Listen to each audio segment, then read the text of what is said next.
तो एक्सरसाइज 2.3 को स्टार्ट करने से पहले रिमाइंडर थ्योरम जो होती है उसको समझ लेना ज़रूरी है। तो पहले पढ़ लेते हैं रिमाइंडर थ्योरम क्या होती है, फिर इसको अच्छी तरह से समझने के लिए कुछ एग्जांपल्स को देखेंगे। इसमें लिखा है कि let P X be a polynomial of degree n। मान लो हमारे पास एक पॉलिनोमियल है पी एक्स जिसकी डिग्री n है। n की जगह कुछ भी हो सकता है, मतलब डिग्री 2, डिग्री 3, डिग्री 4, कोई भी पॉलिनोमियल हो सकता है। और ये जो डिग्री है n की, ये ग्रेटर देन और इक्वल टू 1 होनी चाहिए। a कोई रियल नंबर होगा और px जो है अगर उसको डिवाइड करेंगे हम x माइनस a से, तो रिमाइंडर जो आएगा वो pa होगा। तो हो सकता है अभी आप इस लैंग्वेज को समझ ना पाए, तो उसके लिए हमें कुछ एग्जांपल देखने पड़ेंगे, तभी हमें क्लियर हो पाएगा। तो रिमाइंडर थ्योरम को अच्छी तरह से समझने के लिए हमने ये एक एग्जांपल ले लिया है। तो इस सवाल में ये लिखा हुआ है कि find the remainder when this polynomial is divided by x minus 1। जब हम इस पॉलिनोमियल को दूसरे पॉलिनोमियल x माइनस 1 से डिवाइड करेंगे तो क्या रिमाइंडर बचेगा। तो रिमाइंडर पता लगाने का देखिए तरीका क्या है। मान लो हमसे कोई पूछे कि जब हम 2 से 7 को डिवाइड करेंगे तो क्या रिमाइंडर बचेगा, तो हम क्या करेंगे ना, 2 से 7 को डिवाइड कर देंगे ऐसे करके, 2 3 जा 6, तो रिमाइंडर कितना आ गया, 1 आ गया। तो रिमाइंडर पता लगाने का हमारे पास जो तरीका है वो ये है कि हम इस पॉलिनोमियल को इस वाले पॉलिनोमियल से डिवाइड कर देंगे और डिवाइड करते ही हमें रिमाइंडर मिल जाएगा। तो डिवीज़न आपने क्लास 8 में सीखा ही था, और नहीं सीखा अगर ढंग से तो अब उसको सीख लीजिए। x माइनस 1 से अगर आप डिवाइड करना चाहते हैं 4x स्क्वायर प्लस 3x और प्लस 1 को, तो किस तरह से करेंगे ध्यान से देखिएगा। यहाँ पर आप एक ऐसा नंबर लिखेंगे जिसकी x में मल्टीप्लाई करके 4x स्क्वायर आ जाए, तो ऐसा नंबर आपको मिलेगा 4x। 4x की मल्टीप्लाई x में करेंगे तो क्या आ जाएगा, 4x स्क्वायर आ जाएगा।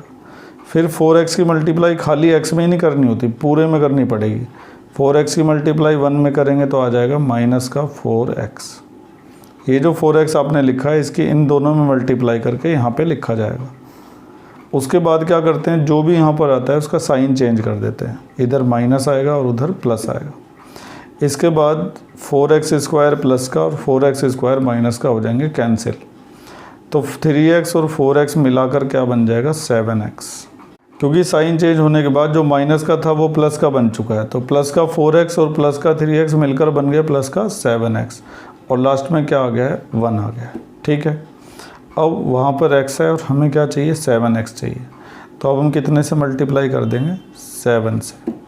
7 की मल्टीप्लाई x में करेंगे तो आएगा 7x, और 7 की मल्टीप्लाई 1 में करेंगे तो 7 आ जाएगा। जो यहाँ लिखोगे उसकी मल्टीप्लाई दोनों में करनी पड़ेगी। अब इसके साइन चेंज होंगे, इधर माइनस आएगा वहाँ पे प्लस आएगा, ये फिर से कट जाएंगे क्योंकि अपोजिट साइन है। प्लस का 7 और प्लस का 1 मिलकर बन गया प्लस का 8। तो इस तरह से जब हमने ये डिवाइड कंप्लीट कर लिया तो हमें जो रिमाइंडर मिला है वो क्या मिला है, 8 मिला है। ठीक है, तो ये जो रिमाइंडर थ्योरम है ये इसलिए बनाई गई है ताकि हमें इतना लंबा डिवीज़न ना करना पड़े और बड़ी आसानी से हम रिमाइंडर निकाल लें। तो इस थ्योरम का इस्तेमाल करके हम रिमाइंडर कैसे निकाल सकते हैं उसको हमें अगले पेज पर देखना पड़ेगा। अब हम इसी सवाल को दोबारा करेंगे और बिना डिवाइड करे रिमाइंडर निकालने की कोशिश करेंगे। बड़े ध्यान से देखिएगा। चलिए घर तो ध्यान से समझिएगा। सवाल को दोबारा से मैंने लिख दिया है। तो सवाल इस तरह से है कि जब इस पॉलिनोमियल को इससे डिवाइड करेंगे तो रिमाइंडर क्या बचेगा। इस बार हमें बिना डिवाइड करे रिमाइंडर का पता लगाना है, और जो पिछले पेज पर रिमाइंडर थ्योरम लिखी है उसका हम इसमें इस्तेमाल करेंगे। तो जो भी हमें पॉलिनोमियल दिया जाएगा सबसे पहले हम उसे कुछ नाम देंगे, जैसे कि px के बजाय आप उसे gx भी लिख सकते हैं, qx भी लिख सकते हैं और rx भी लिख सकते हैं। तो px लिख दिया, और जिससे हमें डिवाइड करना है उसे दूसरा नाम दे देंगे, जैसे कि gx। अब सबसे पहला जो स्टेप होगा वो ये होगा कि तो ये जो x माइनस 1 है ना, इसको हम सबसे पहले पुट करेंगे 0 के इक्वल। हमेशा ऐसे ही करना होगा, और यहाँ से x की वैल्यू निकल कर आ जाएगी 1, क्योंकि जब -1 उधर जाएगा तो उधर जाके हो जाएगा +1। उसके बाद x की ये जो वैल्यू निकल कर आई है, इस वैल्यू को उस पॉलिनोमियल के अंदर पुट कर देंगे। जैसे यहाँ पर x की जगह क्या आएगा, 1, 4, फिर x की जगह 1 आएगा उसका स्क्वायर, 3 × 1 और +1। तो 4 तो ऐसे ही रहेगा, 1 का स्क्वायर 1 आ जाएगा, 3 × 1 = 3 और +1, 4 1 जा 4 + 3 और +1 और कितना आ गया 8 आ गया।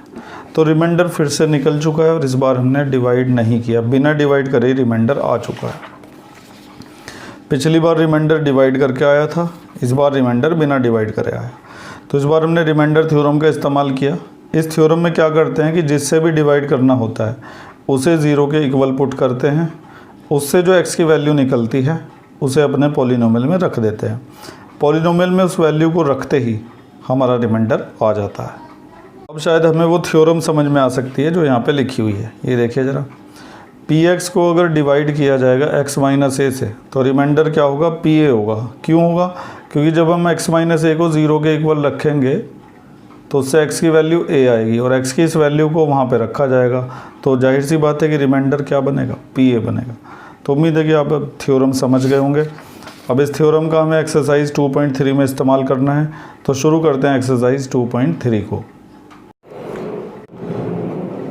तो ये है एक्सरसाइज 2.3 का पहला सवाल जो हमारे सामने लिखा हुआ है। Find the remainder when this polynomial is divided by, ये 5। इस पॉलिनोमियल को जब इन पाँचों में से एक एक करके डिवाइड करा जाएगा तो क्या रिमाइंडर बचेगा। तो हमारे पास दो तरीके हैं, या तो हम इस्तेमाल करें रिमाइंडर थ्योरम का या फिर सीधे इससे इसको क्या कर दें, डिवाइड। तो हमेशा रिमाइंडर थ्योरम का इस्तेमाल करना ही बेस्ट रहता है। पहला सवाल हम दोनों तरीके से करेंगे। पहले हम इससे इसको डिवाइड करके रिमाइंडर निकालेंगे और उसके बाद हम यूज़ करेंगे रिमाइंडर थ्योरम का। लेकिन एग्ज़ाम में आपको दोनों में से एक ही तरीका अप्लाई करना पड़ेगा। मैं दोनों तरीके से इसलिए करवा रहा हूँ क्योंकि डिवाइड करना सीखना भी बहुत ही ज़्यादा ज़रूरी है। तो सबसे पहले हमारा जो पॉलिनोमियल है उसको हम px के इक्वल लिख देते हैं, x³ + 3x² + 3x और +1, और जिससे डिवाइड करना है उसे gx लिख देते हैं, x + 1। तो पहले रिमाइंडर थ्योरम ही इसके अंदर लगा देते हैं, डिवाइड बाद में कर लेंगे। तो जो भी जिससे भी आप डिवाइड करना चाहते हैं उसे आप किसके इक्वल रखेंगे, 0 के। इससे निकलेगी x की वैल्यू, 1 उधर जाके हो जाएगा माइनस। तो x की अब ये जो वैल्यू निकली है इसे पॉलिनोमियल के अंदर सब्स्टिट्यूट किया जाएगा और इस वैल्यू को वहाँ पे रखते ही रिमाइंडर आ जाएगा। तो x की जगह हमने ये वैल्यू रख दी, यहाँ भी जितने भी x हैं सब जगह इस वैल्यू को रखा जाएगा। -1 का क्यूब, 3 × -1 का स्क्वायर, 3 × -1 और +1। सॉल्व करते हैं। -1 का क्यूब जो है -1 ही आएगा। ये बात ध्यान रखिएगा, यहाँ पे मैं लिख भी देता हूँ साइड में। -1 की पावर अगर ऑड है तो -1 आएगा और -1 की पावर अगर इवन है तो +1 आएगा। तो -1 की पावर ऑड है तो -1 आ गया, -1 की पावर इवन है तो +1 आ गया। यहाँ पर क्या होगा, प्लस माइनस माइनस, 3 1 जा 3 और लास्ट में +1। इसके बाद -1 से +1 हो जाएगा कैंसिल, 3 1 जा 3 और -3, तो कितना आ गया, रिमाइंडर 0 आ गया। रिमाइंडर थ्योरम का इस्तेमाल किया तो रिमाइंडर 0 आ चुका है। अब ये देखते हैं कि जब हम इसको डिवाइड करेंगे तो भी रिमाइंडर 0 आएगा या फिर नहीं आएगा। अगले पेज पर तो सवाल को तो मैंने लिख दिया है, अब अगले पेज पर हम डिवाइड करते हैं। इस बार डिवाइड करके रिमाइंडर निकालना है। तो x + 1 से अगर डिवाइड करना है x³ + 3x² + 3x और +1 को, तो कैसे करेंगे ध्यान से देखिए। ख़ास तौर से वो बच्चे जिन्होंने क्लास 8 में डिवाइड करना नहीं सीखा था, पॉलिनोमियल का डिवाइड करना, वैसा डिवाइड तो तुम्हें आता ही है पहले से ही। तो अगर आप इससे इसको डिवाइड करना चाहते हैं तो यहाँ पर ऐसी डिजिट लिखनी पड़ेगी जिसकी इसमें मल्टीप्लाई करके x³ आ जाए। अब देखो x की मल्टीप्लाई x में करोगे तो x² आएगा, लेकिन x² की मल्टीप्लाई अगर x में करोगे तो x³ आ जाएगा। इसकी मल्टीप्लाई 1 में भी करनी पड़ेगी तो x² आ जाएगा। अब होते हैं साइन चेंज, इधर माइनस और यहाँ भी प्लस का क्या बन जाएगा, माइनस। जहाँ कोई साइन नहीं होता वहाँ प्लस होता है और प्लस का उल्टा क्या होगा, माइनस। तो साइन चेंज करने पड़ते हैं। ये हमेशा की तरह से कैंसिल हो जाएगा। 3x² प्लस का और 1x² माइनस का, तो फाइनली 2x² बचे प्लस के। ऊपर से 3x और 1 जो है उनको उतार लो। अब यहाँ फिर ऐसी डिजिट लिखो जिसकी x में मल्टीप्लाई करके 2x² आ जाए। तो ऐसा आपको नंबर मिलेगा 2 और x। 2x की मल्टीप्लाई x में करेंगे तो क्या आएगा, 2x² आएगा। 2x की मल्टीप्लाई 1 में करेंगे तो क्या आएगा, 2x आएगा। माइनस माइनस, साइन चेंज कर दिए, ये कैंसिल हो गया, प्लस के 3x में से 2x जाएगा तो 1x बचेगा और लास्ट में क्या बचेगा, प्लस का 1। ठीक है, अब वहाँ भी x है और हमें भी x ही चाहिए, तो अब कितने से करेंगे, 1 से। 1 की मल्टीप्लाई इस पूरे में करेंगे तो x प्लस 1 आ जाएगा, साइन चेंज हो गया, माइनस माइनस, ये भी कैंसिल ये भी कैंसिल, तो रिमाइंडर कितना आ गया, 0 आ गया। तो अभी पिछले पेज पर जो रिमाइंडर निकाला था रिमाइंडर थ्योरम का इस्तेमाल करके तब भी 0 आया था, और लॉन्ग डिवीज़न से निकाला तब भी क्या आ गया, 0 आ गया। तो उम्मीद है कि आप दोनों चीज़ों को समझ गए होंगे, डिवाइड करके रिमाइंडर कैसे निकलेगा वो भी, और बिना डिवाइड करे रिमाइंडर कैसे निकलेगा वो भी। ठीक है, एक और सवाल करते हैं इसका, सेकंड आपके लिए छोड़ देता हूँ, थर्ड आपके लिए छोड़ देता हूँ, फोर्थ और फिफ्थ करवाता हूँ। फोर्थ देखिएगा ध्यान से। तो ये हमारा फोर्थ पार्ट है। इस बार हम डिवाइड करके रिमाइंडर नहीं निकालने वाले, क्योंकि अगर इससे इसको डिवाइड कर रहे हैं तो बहुत ही ज़्यादा मुश्किल पड़ेगा और बहुत देर में तुम्हारा रिमाइंडर निकलेगा। तो अब हम रिमाइंडर निकालने के लिए रिमाइंडर थ्योरम का ही इस्तेमाल करेंगे। तो इससे अगर उसको डिवाइड करना है तो सबसे पहले इसको 0 के इक्वल रखा जाएगा, यहाँ से निकलेगी x की वैल्यू, क्योंकि पाई उधर जाके क्या हो जाएगा, माइनस का। अब जैसे ही x की इस वैल्यू को पॉलिनोमियल में पुट करेंगे तो वैसे ही हमें क्या मिल जाएगा, रिमाइंडर मिल जाएगा। तो हम x की इस वैल्यू को पॉलिनोमियल में पुट कर देते हैं। x की जगह आ गया माइनस पाई, फिर इस x की जगह माइनस पाई और उसका क्यूब 3, फिर x की जगह माइनस पाई और उसका स्क्वायर 3, x की जगह माइनस पाई और प्लस 1। जहाँ जहाँ x था सब जगह पर हमने इस वैल्यू को पुट कर दिया। माइनस का क्यूब माइनस ही होता है और पाई का क्यूब आ जाएगा पाई क्यूब। 3 ऐसे ही रहेगा, माइनस का स्क्वायर प्लस हो जाता है और पाई का स्क्वायर पाई स्क्वायर, और यहाँ पर हो जाएगा प्लस माइनस माइनस, मैंने गलती से प्लस बना दिया है। तो प्लस माइनस माइनस होने के बाद यहाँ पर आ जाएगा 3 पाई और प्लस 1। ठीक है, इसके बाद लाइक टर्म देखो कोई सी है क्या, पाई क्यूब के जैसा कोई नहीं है, स्क्वायर के जैसा भी कोई नहीं, सब अलग अलग ही हैं, तो यहीं पे छोड़ना पड़ेगा और यही हमारा रिमाइंडर होगा। तो कभी कभी इतने बड़े रिमाइंडर भी आ जाते हैं। अब हम करते हैं फिफ्थ पार्ट। तो ये फिफ्थ पार्ट है, पॉलिनोमियल को इस बार डिवाइड करना है किससे, 5 + 2x से, और रिमाइंडर निकालना है। फिर से हम डिवाइड नहीं करेंगे क्योंकि हमारे पास रिमाइंडर निकालने के लिए बहुत अच्छी थ्योरम है जिसे रिमाइंडर थ्योरम कहा जाता है। तो सबसे पहले 5 + 2x को इक्वल टू 0 पुट कर दिया जाएगा। 5 उधर जाके हो जाएगा माइनस का, फिर 2 चला जाएगा डिवाइड में, तो x की वैल्यू आ जाएगी माइनस का 5/2। और जैसे ही इस वैल्यू को पॉलिनोमियल में रखेंगे वैसे ही हमें रिमाइंडर मिल जाएगा।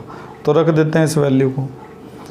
तो x की जगह हमें क्या रखना है, माइनस का 5/2, फिर x की जगह आएगा माइनस का 5/2 और उसका क्यूब 3, x की जगह माइनस 5/2 का स्क्वायर 3, x की जगह माइनस 5/2 और लास्ट में 1।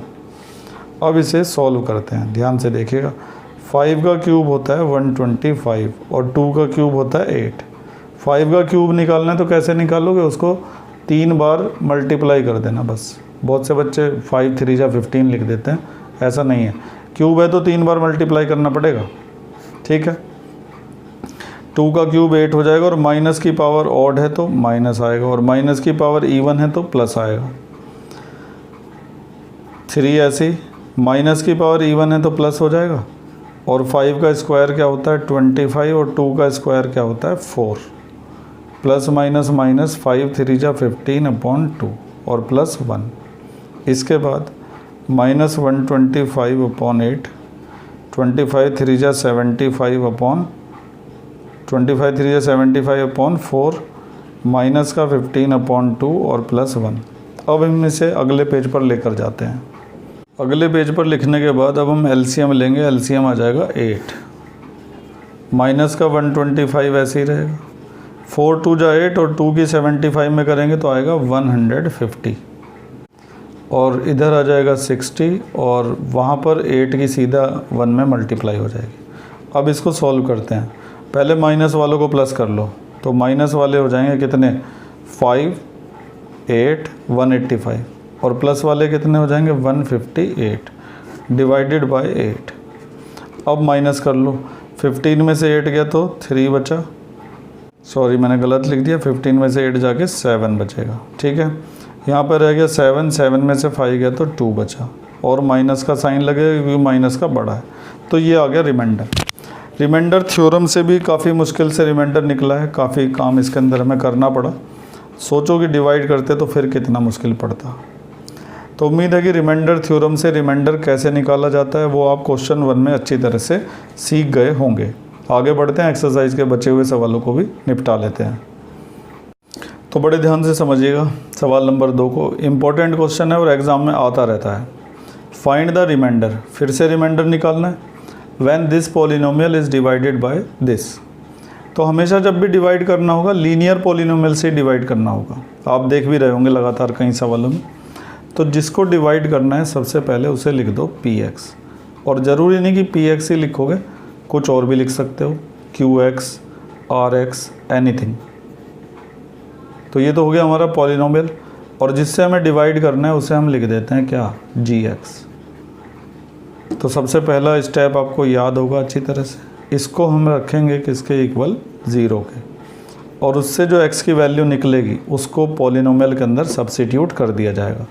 x की वैल्यू a जो आई है इसको रखेंगे इसके अंदर, तो x की जगह a आ जाएगा, फिर x की जगह a आएगा उसका क्यूब a, फिर x की जगह a लिखेंगे उसका स्क्वायर 6, फिर x की जगह a लिखेंगे और माइनस a। इसके बाद a क्यूब ऐसे ही रहेगा, a की a स्क्वायर में करेंगे तो a क्यूब आ जाएगा, 6a minus a, a cube से a क्यूब हो जाएगा कैंसिल, 6a में से एक a गया तो कितना बचा, 5a। तो इस तरह से रिमाइंडर बड़े आराम से निकल गया। यही रिमाइंडर अगर डिवाइड करके निकालना होता इससे इसको, तो ये काफ़ी मुश्किल हो सकता था। तो अब आप रिमाइंडर थ्योरम को बड़े अच्छे से समझ गए होंगे। करते हैं एक्सरसाइज का लास्ट क्वेश्चन। तो ये भी काफ़ी अच्छा सवाल है, ध्यान से इसको भी समझने की कोशिश करिएगा। Check whether this is a factor of this, हमें ये पता लगाना है कि ये वाला पॉलिनोमियल जो कि एक लीनियर पॉलिनोमियल है, ये इस वाले का फैक्टर है या फिर नहीं है। ये सवाल बिल्कुल ऐसे ही है कि जैसे कोई तुमसे कहे कि पता करो कि 2 जो है वो 9 का फैक्टर है या नहीं है, तो हम क्या करेंगे ना, 2 से 9 को डिवाइड कर देंगे, 2 4 जा 8, रिमाइंडर बच गया। देखिए अगर रिमाइंडर बच गया तो इसका मतलब 2 जो है वो 9 का फैक्टर नहीं है, और अगर रिमाइंडर आता 0, जैसे कि मान लो 2 और 8 होते, 2 से 8 को डिवाइड करोगे तो 2 4 जा 8, रिमाइंडर क्या आ गया, 0 आ गया। तो 2 जो है 8 का फैक्टर है क्योंकि रिमाइंडर 0 आया, लेकिन 2 9 का फैक्टर नहीं है क्योंकि रिमाइंडर 0 नहीं आया। तो कहने का मतलब ये सब कुछ डिपेंड करता है रिमाइंडर पर। रिमाइंडर 0 आया तो फैक्टर होगा, 0 नहीं आया तो फैक्टर नहीं होगा। तो हम इससे इसको डिवाइड करके रिमाइंडर का पता लगाते हैं, और हम ये बात अच्छी तरह से जानते हैं कि रिमाइंडर का पता लगाने के लिए डिवाइड करने की कोई ज़रूरत नहीं है। क्या किया जाएगा, ये जो पॉलिनोमियल है इसे लिखेंगे पहले px, 3x cube plus 7x, और जिससे डिवाइड करना होता है उसे लिख देंगे gx, 7 प्लस 3x ये है। और सबसे पहला काम होगा इसको 0 के इक्वल पुट करना, तो 7 प्लस 3x को इक्वल टू 0 रखा, 7 उधर जाके क्या हो जाएगा, माइनस का, फिर 3 कहाँ चला जाएगा, डिवाइड में, तो x की वैल्यू आ जाएगी माइनस का 7/3। अब x की इस वैल्यू को जैसे ही यहाँ पे रखेंगे हमें रिमाइंडर मिल जाएगा, और अगर वो रिमाइंडर 0 आया तो हम बोलेंगे कि ये इसका फैक्टर है, और अगर रिमाइंडर 0 नहीं आया तो हम कहेंगे कि ये इसका फैक्टर नहीं है। बिल्कुल इस तरह से। तो x की ये वैल्यू हम रखने जा रहे हैं पॉलिनोमियल के अंदर, 3 इंटू -7/3 का क्यूब प्लस 7 इंटू माइनस का 7/3। तो 3 ऐसे ही, माइनस का पावर ऑड होती है तो माइनस आता है, और माइनस की पावर इवन हो तो प्लस आता है। 7 का क्यूब होता है 343, जब आप 7 को 3 बार इंटू करेंगे ना ऐसे करके तो आएगा 343। 3 का क्यूब होता है 27, प्लस माइनस माइनस 7 7 जा 49/3। इसके बाद ये 3 से ना 9 टाइम कैंसिल हो जाएगा, आएगा माइनस का 343/9 और 49/3। अब हम एलसीएम ले लेंगे इसका, और एलसीएम लेके सॉल्व करने के बाद 490/9 आ जाएगा। जो कि 0 के इक्वल नहीं है। तो हमने देखा कि रिमाइंडर 0 नहीं आया। अगर रिमाइंडर 0 आता तो फिर ये पॉलिनोमियल इसका फैक्टर होता, लेकिन अभी मैंने दिखाया नहीं आपको, ये पॉलिनोमियल इसका फैक्टर होता, लेकिन अभी रिमाइंडर 0 के इक्वल नहीं आया, तो हम कहेंगे कि ये पॉलिनोमियल इसका फैक्टर नहीं है। तो एंड में हमने इस तरह से लिख दिया है। अब देखिए ज़रा, ये काफ़ी अच्छा सवाल है। तो जब भी आपको ये चेक करने के लिए आएगा कि ये इसका फैक्टर है या नहीं, तो आप रिमाइंडर निकाल लीजिएगा। रिमाइंडर 0 आता है तो बोलेंगे ये इसका फैक्टर है, और रिमाइंडर 0 नहीं आता तो बोलेंगे ये इसका फैक्टर नहीं है। तो इस तरह से हमारी काफ़ी अच्छी एक्सरसाइज 2.3 कंप्लीट हो चुकी है। इस एक्सरसाइज में हमने सीखा कि किस तरह से बिना डिवाइड करे भी रिमाइंडर निकाला जा सकता है। उम्मीद है कि सब कुछ पढ़ाया हुआ आपकी समझ में आ गया होगा। अगर समझ में आ गया है तो वीडियो को लाइक करना ना भूलें, जिससे मुझे पता लग जाए कि मैंने आपको ठीक पढ़ाया है। Thank you. उम्मीद है कि सब समझ में आ गया होगा, और अगर कुछ कमी रह गई है तो कमेंट्स में ज़रूर लिखा करें, ताकि अगली वीडियो में उसका सुधार किया जा सके। और कोई प्रॉब्लम भी आती है तो भी आप मुझे कमेंट्स में लिख सकते हैं, या फिर मुझे व्हाट्सएप मैसेज भेज सकते हैं मेरे नंबर पर। डिस्क्रिप्शन में मैंने नंबर दे रखा है, ठीक है। और अगर आपने चैनल सब्सक्राइब नहीं किया हुआ है तो सब्सक्राइब ज़रूर कर लीजिए, ताकि समय समय पर आपको मैथ और साइंस की इसी तरह की इन्फॉर्मेटिव वीडियो मिलती रहे। Thank you.